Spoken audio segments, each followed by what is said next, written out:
A man who had to pay a black employee nearly $70,000 after the employee was exposed to racism at the company just received a high-profile appointment by the governor to sit on the state police commission. It is a coveted position that determines discipline for state troopers. The investigative unit and Chris Nakamoto spoke to that business owner and has more on why lawyers who are fighting for justice say this reeks. The investigative unit.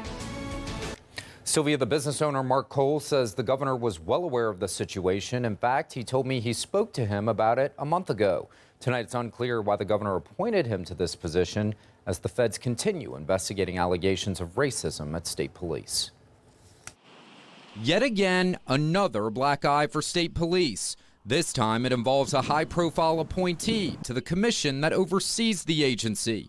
Federal court documents show Mark Aubrey Cole owns Don's Specialty Meats in Karen Crow, and Cole was forced to pay a black employee $67,500 for racism he endured while employed there.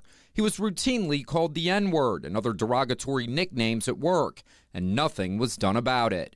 The feds putting that business under a consent decree last year due to the discrimination to correct the unlawful employment practices there. All my employees had to go to classes.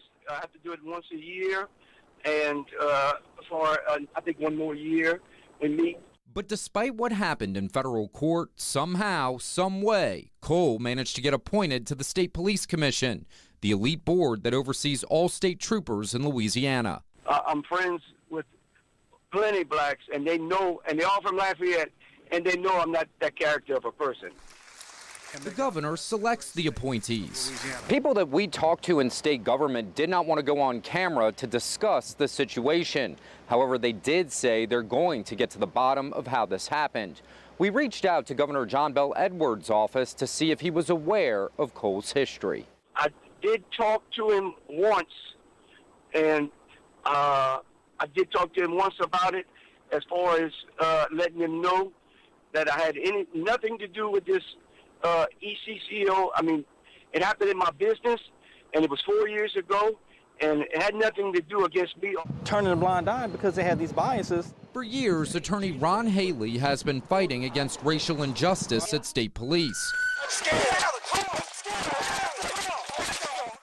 After troopers beat an unarmed black man who was in state police custody. I beat the ever-living out of him, choked him and everything else trying to get him under control. Haley says this stinks. This is either completely tone deaf or completely intentional. Either way, it is unacceptable to the community. The WBRZ investigative unit exposing cover-ups and hidden evidence. I'm being investigated because I won't participate in a cover-up, I won't hide evidence, and I won't lie. Which ultimately led Kristen Clark, Assistant Attorney General, the feds to launch a top-to-bottom investigation at state police. If you have someone who has been successfully sued by the EEOC for discriminating against black people, then you have the state police who is under a pattern and practice investigation for partly for discriminating against black people, and you put the two together, it doesn't add up. With so much going on now, questions are being raised about how Cole managed to get on the commission. And watchdogs say this is yet another black eye.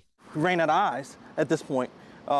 It's just, I just don't get it, Chris. It's either intentional, like intentionally you do not want change, or completely tone deaf. Either answer is unacceptable. Governor Edwards' office told us this afternoon that a member of the Legislative Black Caucus who called for the pattern and practice investigation is among those who still want to see Cole on the State Police Commission. The governor's office acknowledged that the governor was aware of the EEOC settlement. Sylvia?